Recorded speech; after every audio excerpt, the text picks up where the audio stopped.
नमस्कार मंडळी, कसेच सर्वजण मजेत ना? तर आजची आपली रेसिपी आहे मसाला पाव. चला तर मग रेसिपीला सुरुवात करूयात. तवा ठेवायचा गॅसवर, त्याच्यामध्ये तूप टाकून घ्यायचं आहे.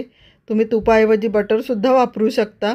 त्या तुपामध्ये कांदा बारीक चिरून, त्याच्यानंतर मिरची बारीक चिरून टाकायची आणि मसाल्यांमध्ये तुम्ही तिखट, त्याच्यानंतर काश्मीरी लाल मिर्च पावडर, हळद आणि धना पावडर आणि तुम्हाला हवं असेल तर जिरं पूड आणि गरम मसाला टाकून घ्यायचा आहे आणि छानपैकी कांदा आणि सर्व मसाले परतून घ्यायचे. त्याच्यावर कोथिंबीर भरपूर टाकायची आणि त्याच्यानंतर त्याच्यात कसुरी मेथी टाकायची.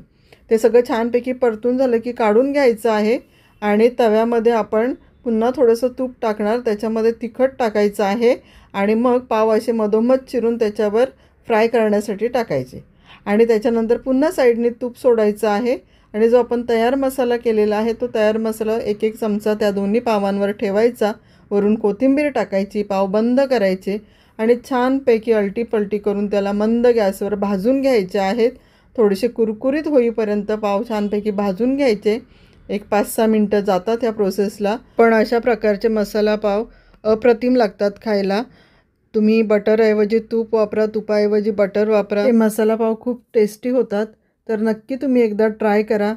कधी आपण मिसळपाव बनवली, पावभाजी बनवली तर पाव शिल्लक राहते, तेव्हा तुम्ही अशा प्रकारे मसाला पाव बनवू शकता. लहानांपासून मोठ्यांपर्यंत सर्वांना आवडणारी ही रेसिपी आहे. तर एकदा नक्की ट्राय करा.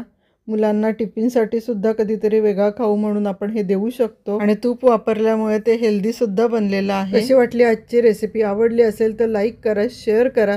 चॅनलवर नवीन असाल तर सबस्क्राईब करून बेल आयकॉन प्रेस करायला विसरू नका. चला आता थांबते इथे.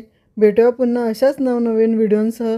तोपर्यंत बाय बाय आणि माझा व्हिडिओ संपूर्ण बघितल्याबद्दल धन्यवाद.